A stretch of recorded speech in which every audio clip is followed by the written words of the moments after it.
तो बच्चों अभी हम लोग बात करेंगे इंक्रीजिंग डिक्रीजिंग फंक्शन के बारे में। ठीक है, ये इंक्रीजिंग डिक्रीजिंग फंक्शन क्या होता है? तो देखोगे आप, मान लो आपने किसी फंक्शन का ग्राफ खींचा और फंक्शन का ग्राफ किसी पर्टिकुलर पॉइंट से स्टार्ट हुआ और एकदम बढ़ता चला जा रहा है, एकदम बढ़ता चला जा रहा है ये ग्राफ। दूसरा ऐसा हो सकता है कि आपने जो फंक्शन का ग्राफ स्टार्ट किया था वो थोड़ा सा बढ़ा था, फिर रुक गया था, यानी कांस्टेंट हो गया था, फिर थोड़ा सा और बढ़ा था, फिर कुछ दूर जाने के बाद फिर थोड़ा कांस्टेंट हो गया था। जैसे हमारा स्टेयर्स होता है, जैसे सीढ़ी होता है, कुछ इस तरह से हो रहा है। या हम लोग ऐसा करेंगे, देखो इसमें जो है ना ग्राफ, वो तुम्हारा नीचे से ऊपर की तरफ बढ़ रहा है। हो सकता है कि हमने किसी फंक्शन का ग्राफ स्टार्ट किया था तो इनिशियल पोजीशन में फंक्शन का ग्राफ ऊपर था और ये ग्राफ धीरे धीरे घटते हुए नीचे चला है। या हम लोग ऐसे देखे थे, जैसे सीढ़ी से जब हम उतरते हैं तो एक कदम नीचे चलने के बाद सीढ़ी पैरेलल बना होता है, फिर थोड़ा नीचे बना होता है, फिर बना होता है पैरेलल, फिर थोड़ा नीचे बना होता है। तो हमारे पास इस चार तरह के अगर मैं ग्राफ को देखूं तो पहले दोनों ग्राफ में, graph number 1 and graph number 2 में, हमारा जो स्टार्टिंग पॉइंट है वो स्टार्टिंग पॉइंट का एक्स एक्सिस से जो डिस्टेंस है, यानी स्टार्टिंग पॉइंट में जहां से मान लो आपने पॉइंट ए से स्टार्ट किया, तो पॉइंट ए से जो स्टार्ट आप कर रहे हो इसके सामने कुछ एक्स का वैल्यू होगा। हमने मान लिया एक्स का वैल्यू ए, और ये जो हमने ग्राफ खींचा है वो ग्राफ हमने किसी फंक्शन y बराबर fx का खींचा है। तो x के मान a के लिए, x के मान a के लिए ये जो हमारा फंक्शन y बराबर fx है, इसका क्या मान होगा? तो x के जगह पे a रख दोगे, मतलब यहाँ ठीक सामने आपको y पे क्या दिखेगा? f ऑफ a दिखेगा। और फाइनली ये ग्राफ जहां पे खत्म हो रहा है, हम मान लेते हैं यहाँ पे x का वैल्यू b है, तो अगर इसके सामने हम y एक्सिस पे वैल्यू देखें तो y एक्सिस पे हमें वैल्यू क्या मिल जाएगा? f ऑफ b मिल जाएगा। यानी हम ऐसा कह सकते हैं कि जैसे जैसे हमने x को बढ़ाया है, जैसे जैसे हम x को बढ़ाते गए हैं, वैसे वैसे फंक्शन का जो मान है वो भी क्या हुआ है? बढ़ते चला गया है। तो अगर ऐसा होगा कि x के मान को बढ़ाने से फंक्शन का मान भी बढ़ेगा, तब हम लोग वैसे फंक्शन को इंक्रीजिंग फंक्शन बोलेंगे। एक वैसा फंक्शन इंक्रीजिंग फंक्शन कहलाएगा जिस फंक्शन में जैसे जैसे x के मान को बढ़ाया जाएगा वैसे वैसे y का मान भी बढ़ता चला जाए, तब वो फंक्शन हमारा इंक्रीजिंग कहलाएगा। और अगर ऐसा हो कि फंक्शन में हमने x के मान को तो बढ़ाया है, x के मान को तो हमने क्या किया है? बढ़ाया है, लेकिन बदले में हमें जो y का मान मिला है वो थोड़ा कम मिल रहा है। x धीरे धीरे बढ़ रहा है, लेकिन इसी के क्रॉसपॉन्डिंग y क्या हो रहा है? धीरे धीरे कम हो रहा है। तो ऐसे फंक्शन को हम लोग बोलेंगे डिक्रीजिंग फंक्शन। ठीक है बच्चों, इंक्रीजिंग फंक्शन किसको बोलना है?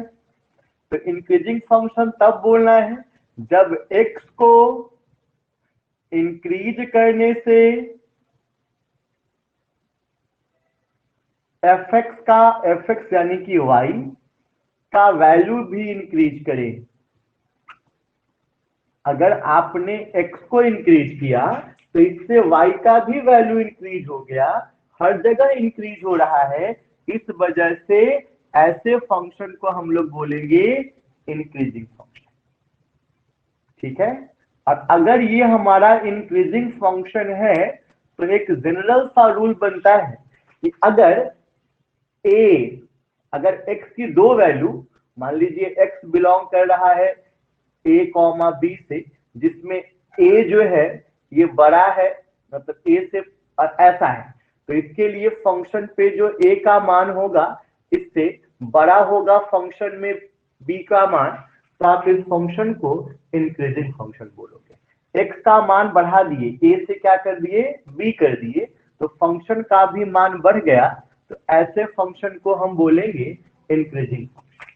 लेकिन यहीं पे अगर ऐसा हो कि x को हम इंक्रीज कर रहे हो, x में हमेशा इंक्रीज होगा, x को इंक्रीज कर रहे हो, but corresponding value of y, but corresponding value of y जो होगा हमें ये कैसा मिलेगा, डिक्रीज करता हुआ मिलेगा।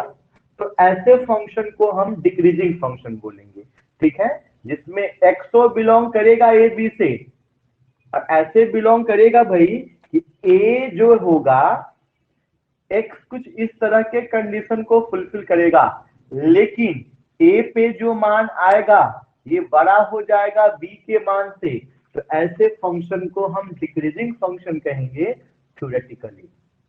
तो हम किसी किसी क्वेश्चन में इस तरह से भी सोच सकते हैं कि हमारा फंक्शन इंक्रीजिंग है कि डिक्रीजिंग है। जैसे मान लो हमारा कोई फंक्शन fx है और fx बराबर x प्लस 2 दिया है, और हमसे ये पूछ रहा है कि ये फंक्शन हमारा इंक्रीजिंग फंक्शन है या डिक्रीजिंग फंक्शन।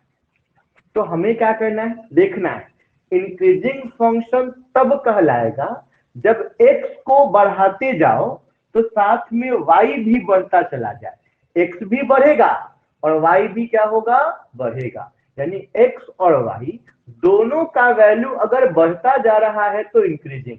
जैसे तुम इसी क्वेश्चन में देख लो, मान लो तुमने x का मान अगर तुम चेक कर रहे हो, ऑप्शनल क्वेश्चन होता, चेक कर रहे हो, बना नहीं रहे हो, मान लो बुआ x का मान तुम इसमें 1 रखते तो fx के मान क्या मिल जाता, 1 प्लस 2 3 मिल जाता।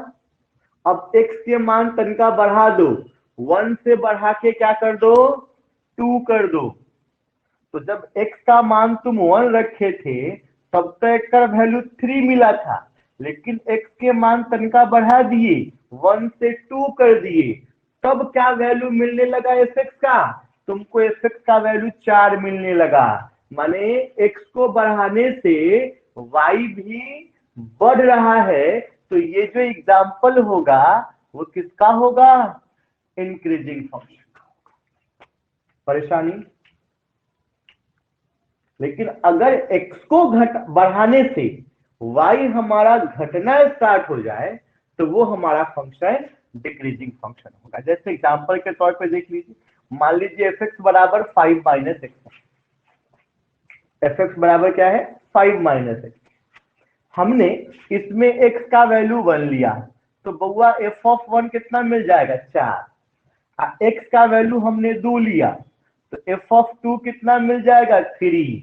माने x के मान तो बढ़ रहा है लेकिन y बढ़ने के जगह घट जा रहा है, तो ऐसे फंक्शन को हम लोग क्या कहेंगे, डिक्रीजिंग फंक्शन कहेंगे। एक बात और देख लो, अगर ये सीधी के जैसा होगा, मतलब कहीं कहीं लाइन पैरेलल हो जाएगा तो सिर्फ इंक्रीजिंग या सिर्फ डिक्रीजिंग, लेकिन अगर बढ़ना शुरू करेगा तो लगातार बढ़ते जाएगा, घटना शुरू करेगा तो लगातार घटते जाएगा, तब बोलेंगे इसको स्ट्रिक्टली इंक्रीजिंग या स्ट्रिक्टली डिक्रीजिंग फंक्शन। ठीक है, यहां तक में किसी को कोई दिक्कत, कोई टर्म समझ में नहीं आया, या कोई आपत्ति है तो पूछ लीजिए।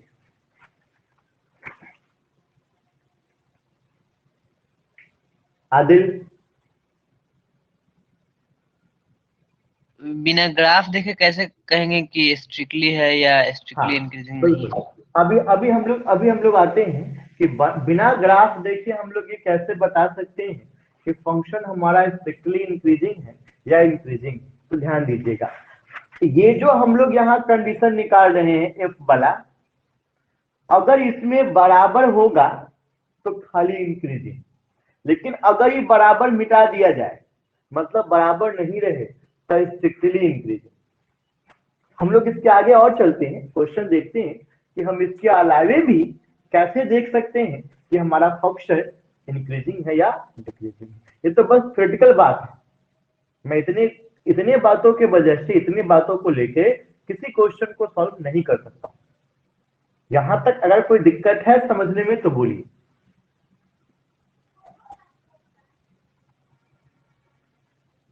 आदिल? नो सर, दिक्कत नहीं। तो मैं इन डाटा को मिटाता हूं और थोड़ा सा आगे बढ़ते हैं। देखो ये सब सिर्फ समझने की बात है, कहने की बात है, पर क्वेश्चन को मैं ऐसे ना ही बनाऊं तो बेहतर है। ये सब सिर्फ कहने और समझने की बात है। तो अब क्वेश्चन को हम बनाएंगे कैसे, जरा ध्यान दो कि अगर मुझे क्वेश्चन को सॉल्व करना हो तो कैसे सॉल्व करेंगे। इंक्रीजिंग डिक्रीजिंग फंक्शन का क्वेश्चन सॉल्व करना हो या मैक्सिमा मिनिमा का क्वेश्चन सॉल्व करना हो, इन दोनों क्वेश्चन को हम कैसे सॉल्व करेंगे तो देखोगे। दोनों क्वेश्चन को सॉल्व करने का जो स्टेप होगा वो ऑलमोस्ट सिमिलर होगा। फाइनल स्टेप में जाके हमारा थोड़ा सा चेंज होगा, तो इंक्रीजिंग डिक्रीजिंग देगा, थोड़ा सा उसको और अलग ढंग से करेंगे तो वो मैक्सिमा मिनिमा देगा। तो याद रखिए कि जब हमने मैक्सिमा मिनिमा पढ़ा था तो बात किया था कि मैक्सिमा मिनिमा निकालने के लिए आपको फर्स्ट स्टेप क्या करना होगा, फंक्शन को डिफरेंशिएट करना होगा। यही करना होगा आपको। अगर आप किसी फंक्शन में मैक्सिमा या मिनिमा निकालना चाहते हैं तो लास्ट रिवीजन क्लास में हमने क्या देखा था, लास्ट जो हमारा डाउट सेशन था उसमें हमने क्या देखा था कि अगर मुझे किसी फंक्शन का मैक्सिमा या मिनिमा निकालना हो तो मुझे पहले फंक्शन को क्या करना होगा, डिफरेंशिएट करना होगा। और फंक्शन के डिफरेंशिएशन को हम किस चीज से लिखते हैं, एफ डैश एक्स से लिखते हैं। और एफ डैश एक्स को क्या कर लेना होगा, जीरो। एफ डैश एक्स को जीरो करके एक्स का वैल्यू फाइंड करना होगा।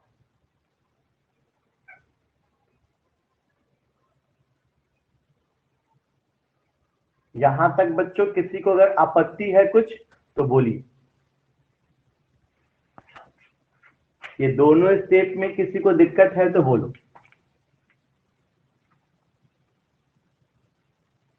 राकेश?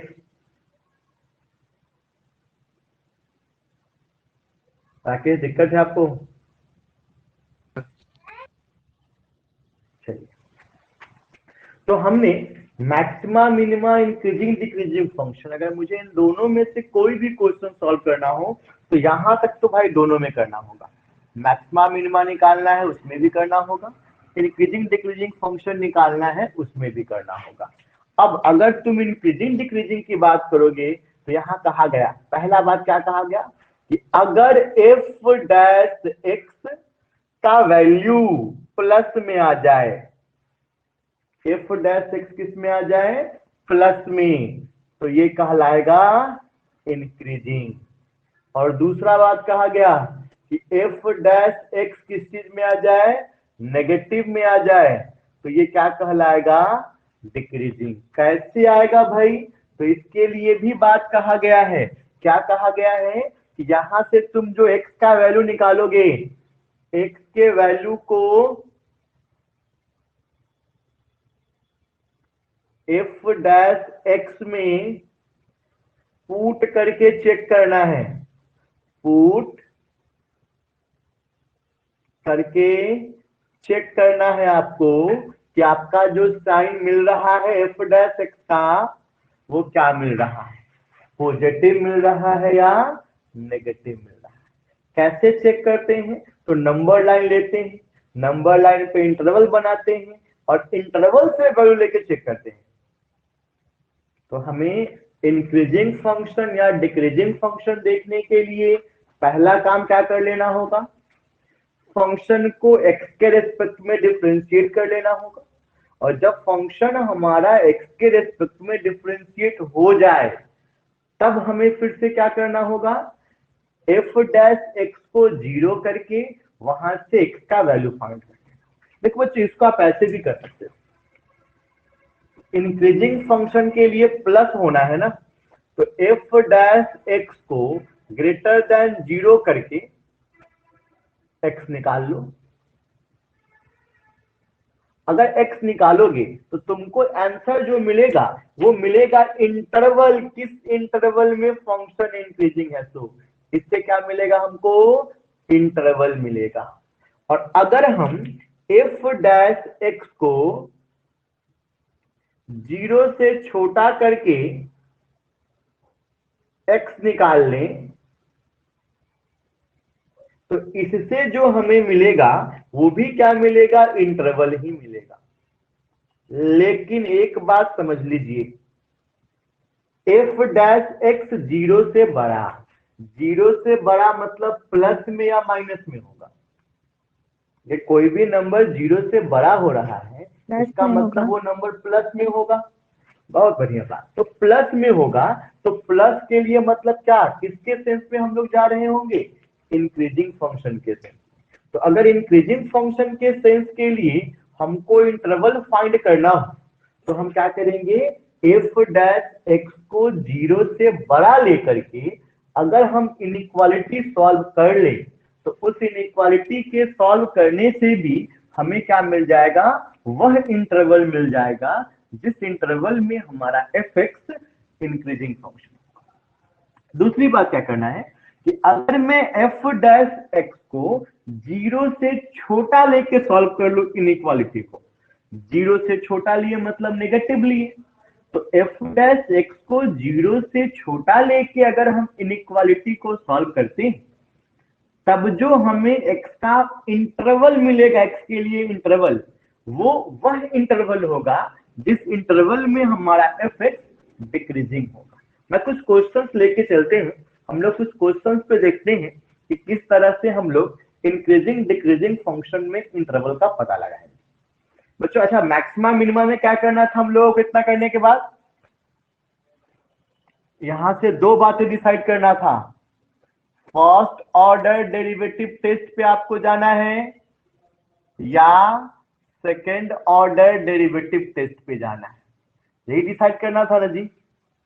अगर f डैश x को आप 0 के बराबर करके जब x निकाल लेते हो तो मैक्सिमा मिनिमा के लिए आपको डिसाइड क्या करना था, क्या फर्स्ट ऑर्डर डेरिवेटिव टेस्ट में जा रहे हो या सेकेंड ऑर्डर डेरिवेटिव टेस्ट में जा रहे हो। फर्स्ट ऑर्डर डेरिवेटिव टेस्ट में था प्लस से माइनस, अगर प्लस से माइनस चेंज होगा मतलब बच्चों मैक्सिमा है या मिनिमा, सर मैक्सिमा। हाँ, जिस पॉइंट पे ऐसा होगा वो मैक्स होगा, और अगर माइनस से चेंज कर जाए प्लस में तो जिस पॉइंट पे होगा वो मीन होगा। पॉइंट को मैक्सिमा मिनिमा कहेंगे, लेकिन उस पॉइंट के क्रॉसपॉन्डिंग जो एफेक्ट का मान आएगा उसको मैक्सिमम और मिनिमम बोलेंगे। एक्स के मान को क्या बोलेंगे, मैक्सिमा मिनिमा, और एफेक्ट के मान को क्या बोलेंगे, maximum minimum.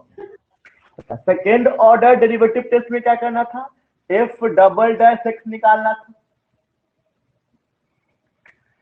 F double dash x निकालो, तब एफ डबल डैश एक्स में एक्स का मान पुट करो।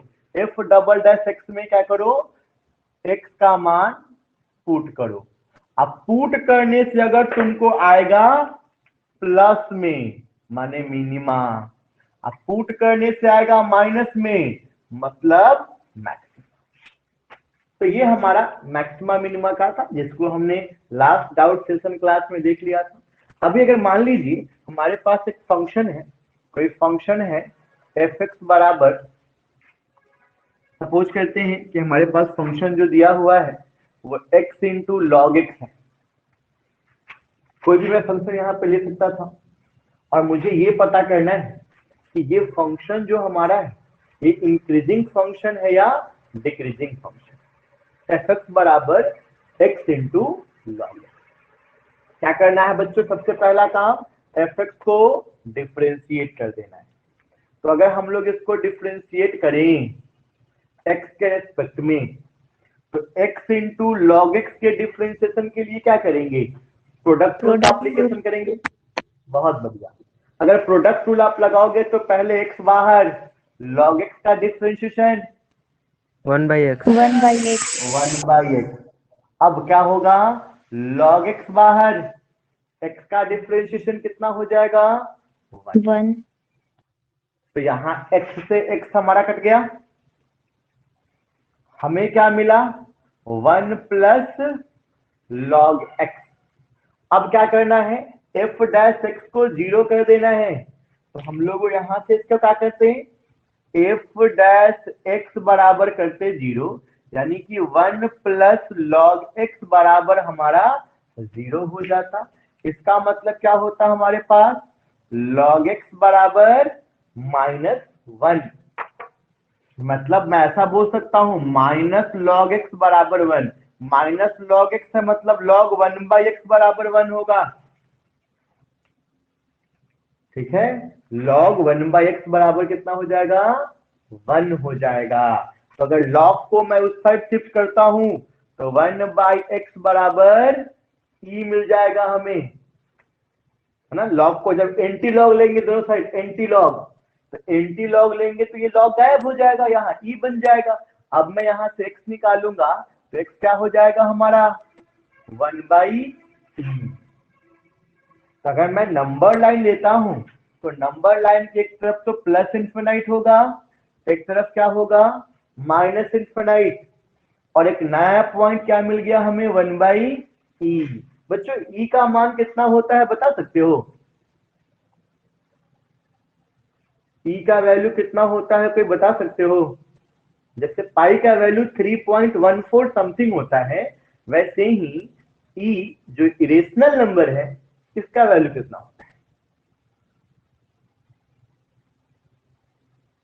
2 पॉइंट समथिंग।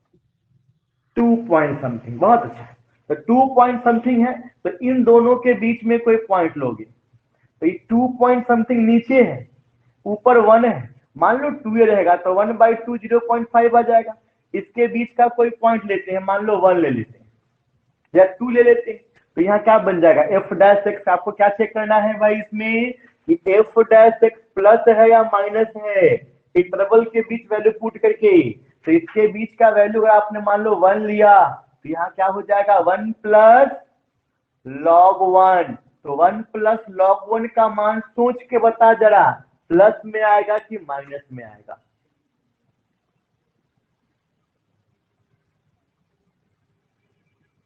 प्लस में या माइनस में? सर कहाँ सर फाइंड करेंगे उसको? प्लस में आएगा सर। अरे log 1 का मान कितना होता है? 0 होता है सर। सर कांस्टेंट हो गया 0 होगा। तो यहाँ की इसका वैल्यू किस चीज में आ रहा है? प्लस में आ रहा है। प्लस में आ रहा है मतलब प्लस कैसा फंक्शन है? इस यहाँ से लेके यहाँ तक इंटरवल 1/e से लेकर के इनफिनाइट तक हमारा फंक्शन कैसा फंक्शन है? इंक्रीजिंग फंक्शन है। इसके इधर 0 तक ही डिफाइंड होगा, लॉग के अंदर नेगेटिव वैल्यू डालना नहीं होता है, मतलब log ऑफ -1 कुछ नहीं होता है। log जब भी डिफाइंड होता है पॉजिटिव इंटीजर के लिए होता है। तो इसका वैल्यू अगर अब यहाँ ये तो तुम्हारा 0 पॉइंट समथिंग था, इसके इधर कहीं 0 होता, तो इस दोनों के बीच जब तुम जाते इस दोनों के बीच, तो 0 से थोड़ा सा पहले इसका वैल्यू प्लस होगा या माइनस होगा बता सकते हो? फिलहाल आपने ये देख लिया ना कि आपने इसके बीच का साइन चेक किया, तो इसके बीच फंक्शन का जो साइन आ रहा है वो एक प्लस में आ रहा है, मतलब हमारा एफ जो है जो कि x इंटू लॉग एक्स है वो एक इंक्रीजिंग फंक्शन होगा। कहां से कहां तक? 1/e से लेके प्लस इन्फिनाइट। एक और क्वेश्चन देखते हैं, इसको मिटा दो बच्चों, इसको मिटा दो। सर हाँ सर। सर कैसे लिए हैं सर? क्या लिए हैं? सर ई का मान क्या पुट किए हैं इसमें? e का मान 2 पॉइंट समथिंग होता है। वही तो सर आप 2 लेकर चल रहे थे ना। अप्रॉक्स कर दिया हमने। 2 e का मान 1 पॉइंट नहीं 2 पॉइंट समथिंग ही होता है। ओ सर ठीक है सर। हाँ, देखो एक और क्वेश्चन देखते हैं। मान लो कि हमारा f ऑफ x बराबर x into e to the power 1 minus x है। यही क्वेश्चन है बच्चों। Yes sir. अच्छा, इस क्वेश्चन में हम लोगों से क्या पूछ रहा था कि अगर fx बराबर x into e to the power 1 minus x है, तब आप fx के बारे में क्या कह सकते हो? क्या क्या इसके लिए ऑप्शन था बच्चों? सर चेक कर सकते हैं दोनों क्या क्या ऑप्शन था इसके लिए? ऑप्शन बताओ। f is Shikha, strictly increasing increasing in 1/2, 2। 1/2 sir से 2 ओपन तक इंटरवल में इंक्रीजिंग है, था। ओपन इंटरवल में है, ठीक है चलो। फिर f is decreasing in 0, 2। Decreasing है 0,2। फिर ठीक, f is increasing 0, infinite। Third है इंक्रीजिंग 0 और इन्फिनाइट। फोर्थ है strictly decreasing in 1, infinite। Decreasing 1 और इन्फिनाइट। वैसे हम लोग इस क्वेश्चन को बिना ऑप्शन के भी बना सकते हैं, लेकिन क्योंकि हमारा एग्जाम ऑप्शनल है, ऑब्जेक्टिव बेस्ड है, तो इसके लिए हमें अपने आंसर को हर हाल में ऑप्शन के अकॉर्डिंग सजाना होगा। जो ऑप्शन कहे, तो मान लो सपोज करो आपने किसी क्वेश्चन को सॉल्व किया, आपका इंटरवल क्लोज इंटरवल 2 से लेके 6 आ गया, लेकिन क्वेश्चन में कौन इंटरवल 2 से 6 दिया ही नहीं था। क्वेश्चन में पहला ऑप्शन दिया था 2 से लेके 10, दूसरा ऑप्शन दिया था -1 से लेके 4, तीसरा ऑप्शन दिया था 3 से लेके 6, और चौथा ऑप्शन दिया था -1 से लेके 4। -1 4 तो लिखा चुका है, मान लो 0 से 4। तो अब ऐसे हाल में आप कौन सा आंसर टिक करोगे? आपने किसी क्वेश्चन को सॉल्व किया, तो आपका जो इंटरवल आ रहा है वो 2 से 6 आपको आ रहा है, बिल्कुल सब्जेक्टिवली उसको वेरिफ में सॉल्व करके, और ऑप्शन में जो दिया गया है वो कुछ इस तरह का दिया गया है। तो ऐसे में हमें आंसर क्या देना चाहिए? क्वेश्चन तो गलती है। हमें आंसर जी नहीं, हमें आंसर ऑप्शन के अकॉर्डिंग अरेंज करना चाहिए, और हमारे आंसर में जो डाटा हमारे आंसर को सेटिस्फाइड करेगा वो 2 से बड़ा होगा और 6 से छोटा होगा। तो हमारे ऑप्शन में ऐसा कोई ऑप्शन है जो 2 से बड़ा और 6 से छोटा के लिए हो रहा हो? कोई ऐसा इंटरवल जिसमें 2 से बड़ा नंबर हो और 6 से छोटा नंबर हो? Option C. तो हम इस क्वेश्चन को ऐसे इसको गलत करके नहीं आते, इसको छोड़ के नहीं आएंगे। हम क्या करें, अगर हम श्योर हैं कि हमने जो सही सॉल्व किया है वो सही है, तो हम इस क्वेश्चन का आंसर क्या जाएंगे? सी के सामने। परेशानी? अब देखो हम लोग इस क्वेश्चन को देखते हैं कि हमारा ये क्वेश्चन इंक्रीजिंग है क्या है, वगैरह वगैरह जो भी है देखते हैं। सबसे पहला काम क्या करना है बच्चों? एफ डैश एक्स निकाल देना है, यानी कि एफ एक्स को डिफ्रेंशिएट कर देना है। दो एक्स वाला है तो डिफ्रेंशिएट कैसे करोगे?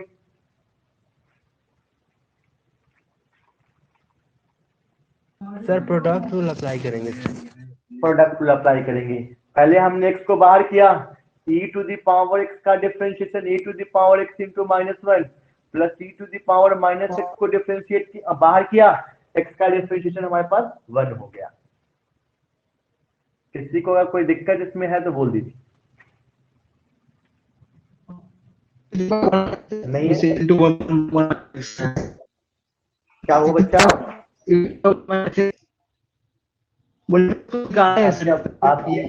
आपकी आवाज ठीक से नहीं आ रही सर। आवाज नहीं आ रहा है, नेटवर्क इशू होगा। आप क्या बोलना चाह रहे हो, बोलो फिर से एक बार।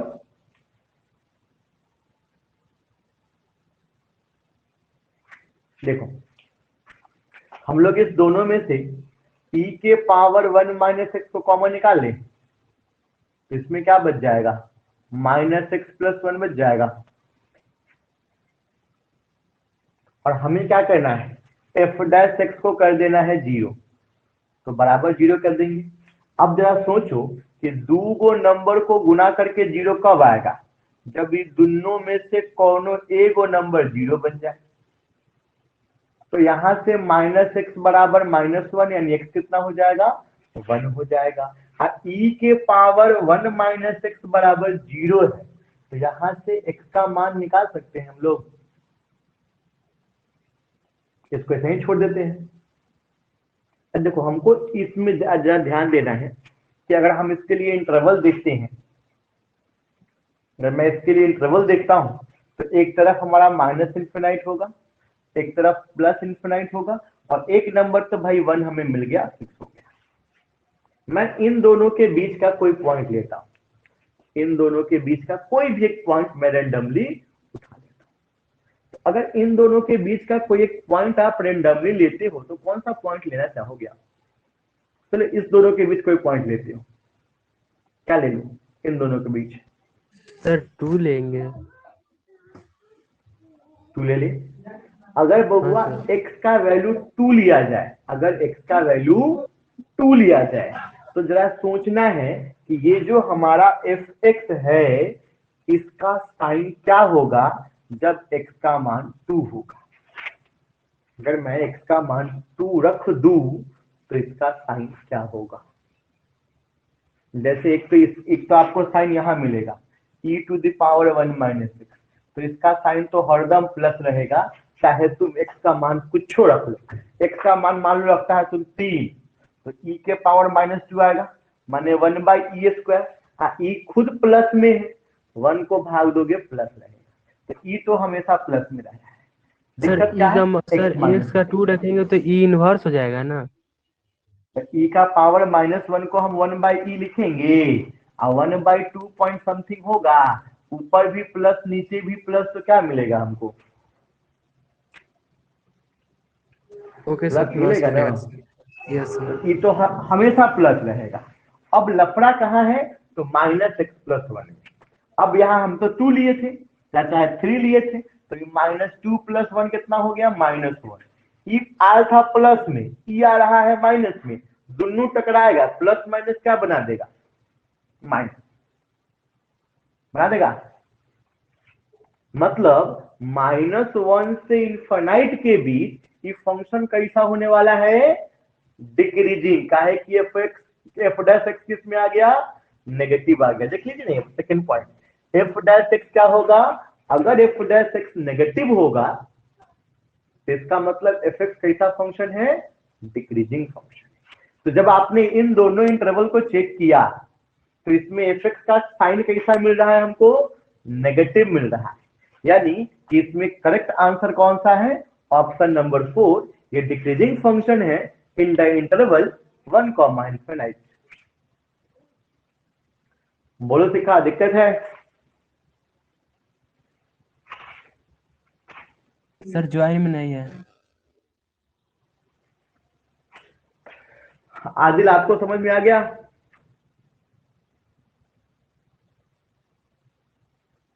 आदिल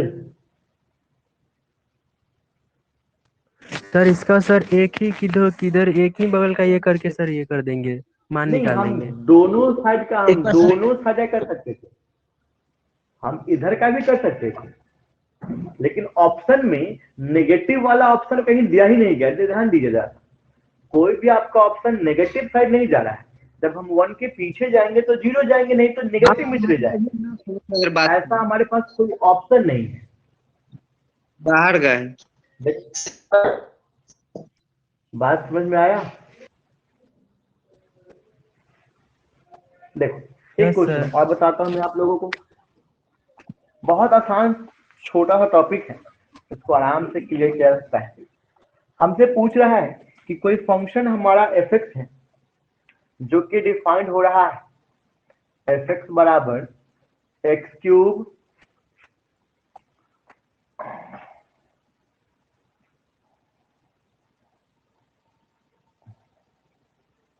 माइनस कितना लिख दो, 3x² प्लस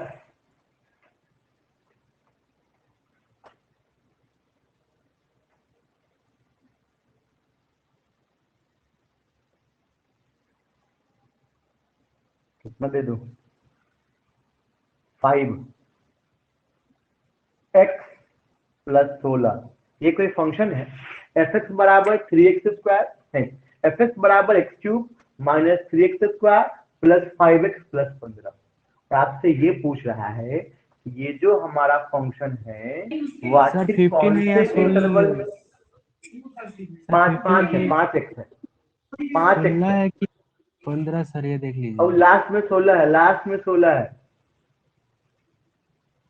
हमसे ये पूछ रहा है कि हमारा जो fx है वो कौन से इंटरवल में इंक्रीजिंग है, यानी fx अगर एक इंक्रीजिंग फंक्शन है तो इसके लिए इंटरवल क्या होगा। इस बार हमें क्या निकालना है, इंटरवल निकालना है। तो बुआ ध्यान दीजिए, इंटरवल क्या कहा कि एफ डैश एक्स अगर 0 से बड़ा, तो जिस इंटरवल में बड़ा उस इंक्रीजिंग के लिए इंटरवल। हर हर समस्या का समाधान किससे है, एफ डैश। तो हम लोग इसमें बिना कुछ सोचे समझे क्या कर ले, इसको डिफरेंशिएट कर ले।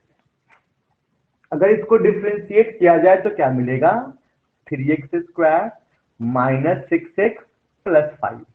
अब बिना कुछ सोचे समझे क्या कर देना है, एफ डैश एक्स को 0 करके सॉल्व करके x निकाल देना है। क्या बुआ इस फैक्टराइज हो सकता है, नहीं सर, नहीं क्या हो ये रहा है। फैक्टराइज हो सकता है, नहीं हो रहा है। तो कुछ ऐसा डाटा हम लोग सेट करते हैं जिससे ये फैक्टराइज हो जाए। ठीक, सर क्या सेट कर 8x दे, लिख दीजिएगा। हो जाएगा 8 24। सर 6x के इसको जगह लिखता हूँ 8x तो हो 5 जाएगा। 8 है, यहाँ 5 यहाँ 8 कर दिया, तो इसका डिफरेंशिएशन कितना हो जाएगा, 10x होता और यहाँ क्या आता 8। ठीक है, अब ये फैक्टराइज हो सकता है। अगर इसको फैक्टराइज कर दिया जाए तो कितना, 3x square minus 6x minus 4x plus 8। Common उमन लिया जाए तो कितना आ जाएगा, 3x कॉमन जाएगा, x माइनस 2 माइनस 4 कॉमन जाएगा, x माइनस 2। यानी यहां से हमें क्या मिल रहा है, x माइनस 2 मिल रहा है और दूसरा 3x माइनस 4 बराबर 0 मिल रहा है। क्या कहा गया था, एफ डैश एक्स को 0 करके x का मान फाइंड करना होगा। तो अगर आप यहाँ से x का मान फाइंड कर रहे हो, एकदम बाएं में माइनस इन्फिनाइट, एकदम दाहिने में प्लस इन्फिनाइट, x का मान यहाँ से निकालोगे तो एगो मान 4/3 आएगा और एगो मान 2 आएगा। कोई दिक्कत,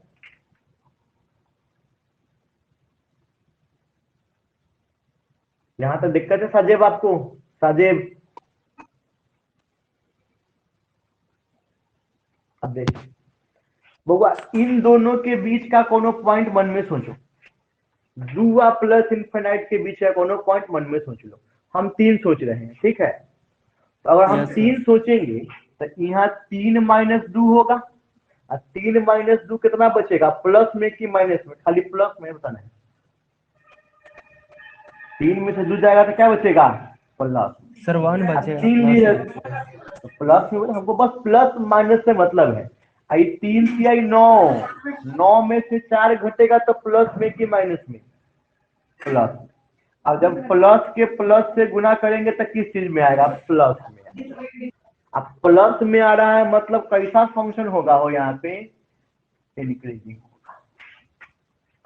अभी इसको भी चेक कर लेते हैं कि 4/3 मतलब 1.333 आ रहा है, तो इसके बीच हमारा मन है 1.5 मान लेने का।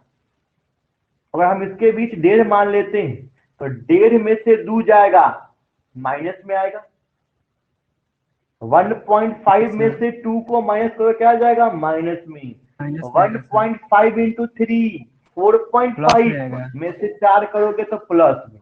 अब फाइनली माइनस प्लस क्या हो जाएगा, माइनस आ रहा है मतलब इस इंटरवल में कैसा फंक्शन हो रहा है हमारा, डिक्रीजिंग। एक बादो वाला चेक कर लेते हैं, एक बाद वाला कोनो पॉइंट मान के हमारा -2 रखने का, रखते हैं -2। तो ई -2 और -2 -4 माने माइनस में, -2 3 -6 और -4 -10 मैंने गुना करके फिर क्या आ गया प्लस। मतलब इसमें इंटरवल में क्या हो गया, ये भी इंक्रीजिंग हो गया।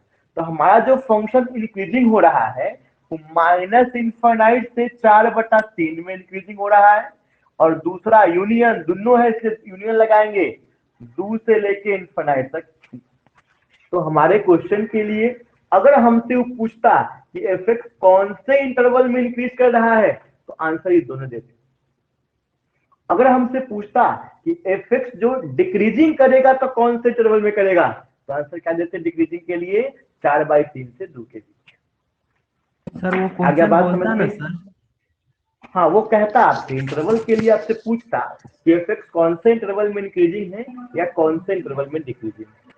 सर जैसे अभी इसके पहले जब एक क्वेश्चन देखा था ना उसमें तो यस ऑप्शन सर। दिया था कि इंक्रीजिंग है डिक्रीजिंग है। सर बिना ग्राफ के नहीं बात चेक समझ कर में आ गया? सकते?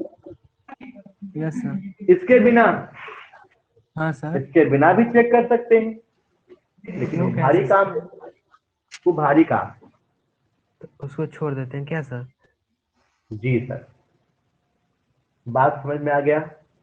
Yes sir. तो कुल मिला के बस इतना ही है आपको रिवीजन करने के लिए इंक्रीजिंग डिक्रीजिंग फंक्शन। और बहुत ज्यादा भारी क्वेश्चन पे माथा मत लगाओ, बहुत ज्यादा भारी क्वेश्चन में मत उलझो। अभी सर तक इतना बोर्ड तक ने जो ठीक रहेगा एग्जाम ना? लिया है, हाँ अभी तक जो बोर्ड ने एग्जाम लिया है उसमें जो भी क्वेश्चन बोर्ड अभी तक पूछा है उसमें कोई भी क्वेश्चन बहुत ज्यादा पेचीदा नहीं पूछ रहा है। सर हमेशा सिंपल सिंपल क्वेश्चन प्रैक्टिस करो, टाइप बदल के प्रैक्टिस करो। बहुत भारी बहुत लेंदी क्वेश्चन में मत उलझ जाओ, वो काम का नहीं।